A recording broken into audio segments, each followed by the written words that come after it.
November 1822. A remote stretch of jungle on the coast of Honduras. A group of British settlers hacks through dense foliage. They're exhausted, disoriented, and utterly alarmed.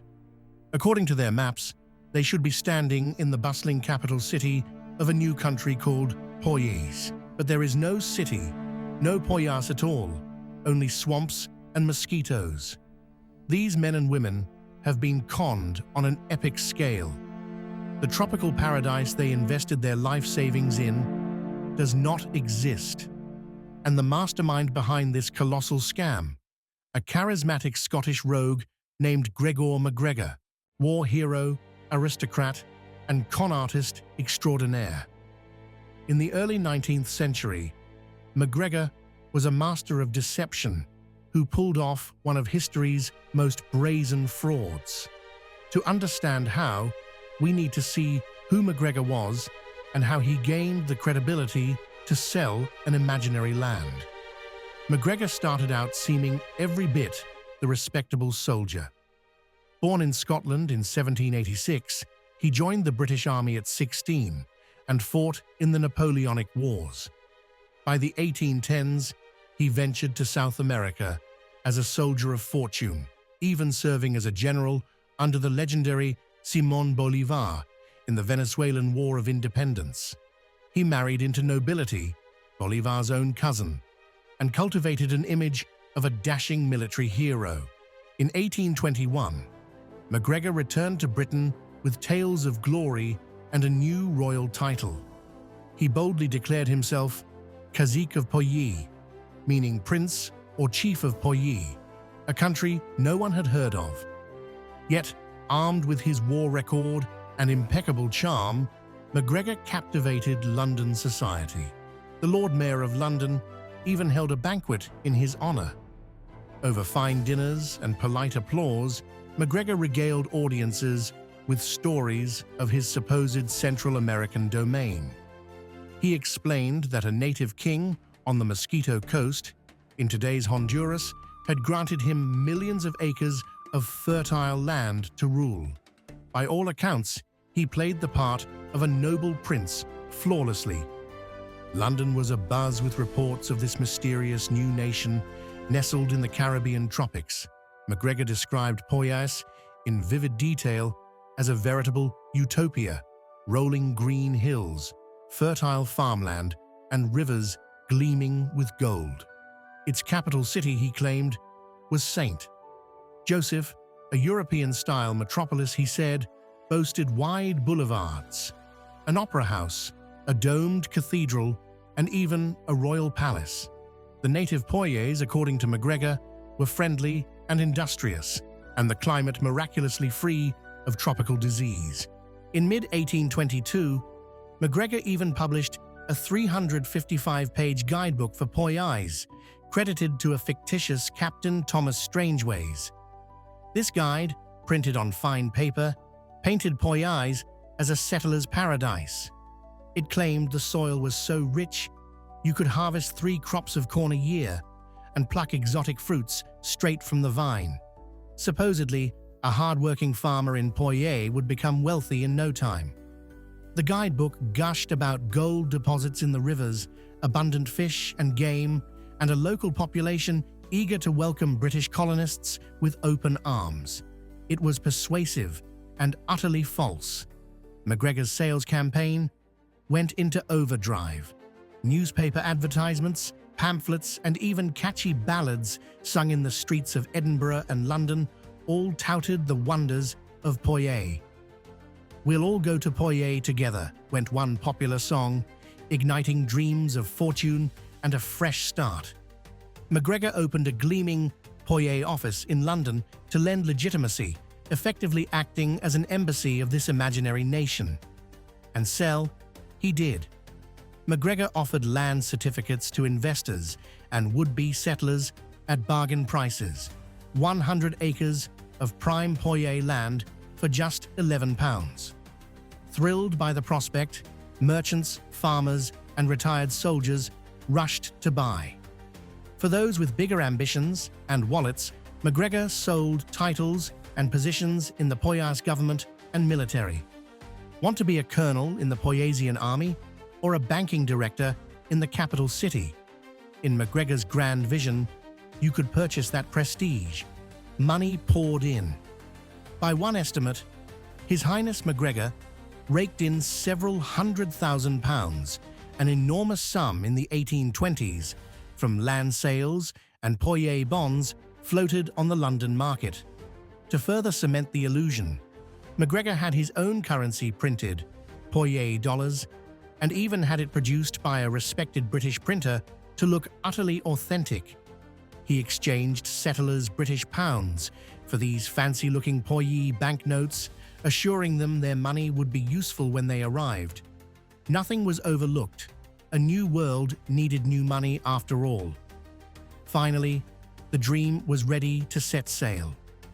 September 1822, the first ship, Honduras Packet, departed London, carrying about 70 enthusiastic settlers bound for Poyais.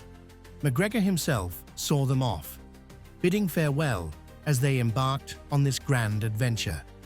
A few months later, a second vessel with nearly 200 more men, women, and children set out from Scotland to join the new colony.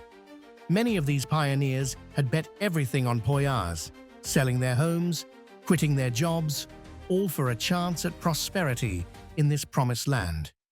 After weeks at sea, the brave settlers made landfall on the coast that was supposed to be their new home. But reality hit hard.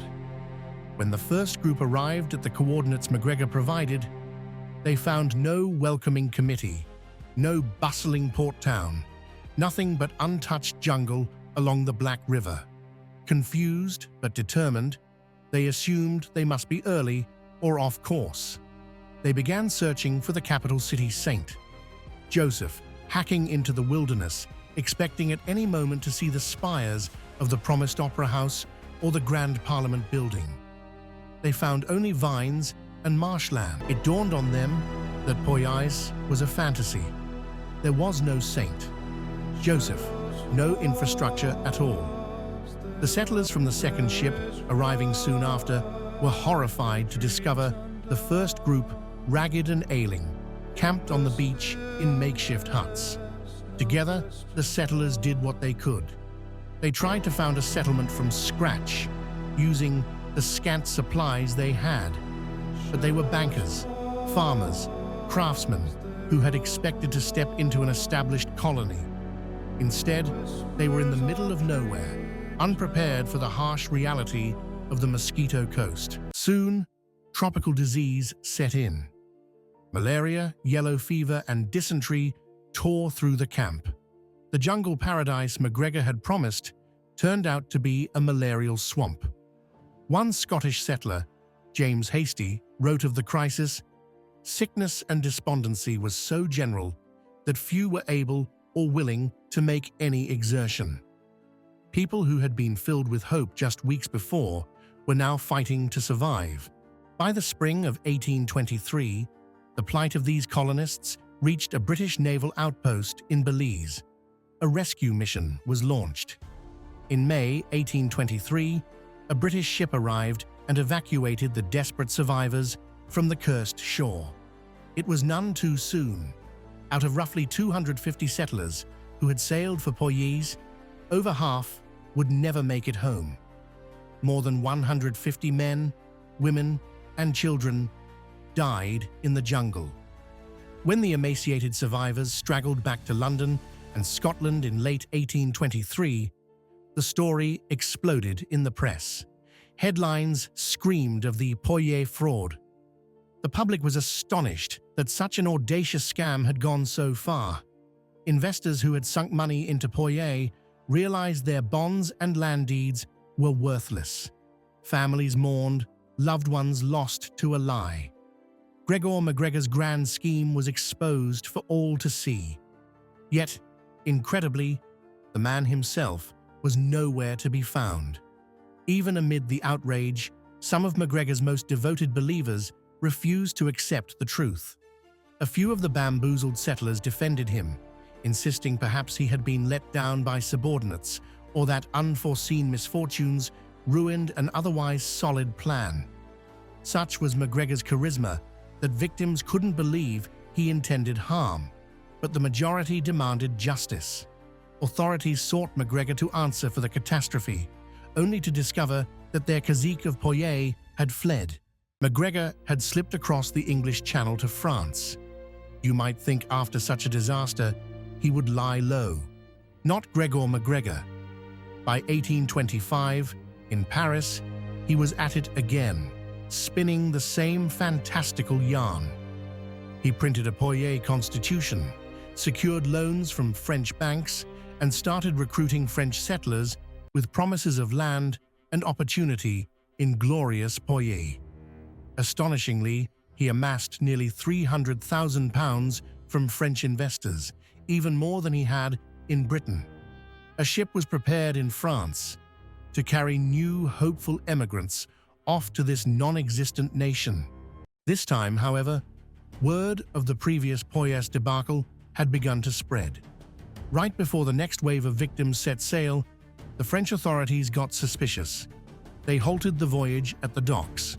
McGregor was arrested by French police in late 1825 and charged with fraud. The great swindler finally faced a courtroom, and his elaborate lies were laid bare in a trial in 1826. Surely people thought he would at last be punished. You might imagine the scandal and close call would end things, but McGregor was nothing if not persistent. But in a twist almost as unbelievable as the scam, McGregor walked free. After months in jail, he was acquitted due to lack of concrete evidence directly tying him to the fraud. One of his associates took the fall and was convicted instead. McGregor's silver tongue and careful evasion of direct blame paid off. He emerged from the French court unscathed and unrepentant. Throughout the late 1820s, he made several more attempts to resurrect the Poyais scheme back in Britain, albeit on a smaller scale. In 1827, he even floated a new round of Poyais bonds, with little success, and tried hawking land certificates yet again. By now, though, the public was far more skeptical. McGregor's name was tarnished in England, and investors were not so easily fooled a second time. The grand dream of Poyais was finally losing its magic. In 1838, Gregor McGregor quietly left Europe altogether. He sailed to Venezuela, the place where years earlier he had fought for independence. There, in a final stroke of irony, McGregor was welcomed as a returning hero. The Venezuelan government, remembering his military service and perhaps unaware or unconcerned about his notorious scam, granted him a full military pension. The con man lived out his last years in comfort, a respected gentleman in Caracas. He died in 1845 at the age of 58 and was buried with full military honors in Caracas Cathedral, honored to the end, never having paid for the suffering he caused. If you enjoyed this video and want to learn more about the history of legacies, please consider subscribing.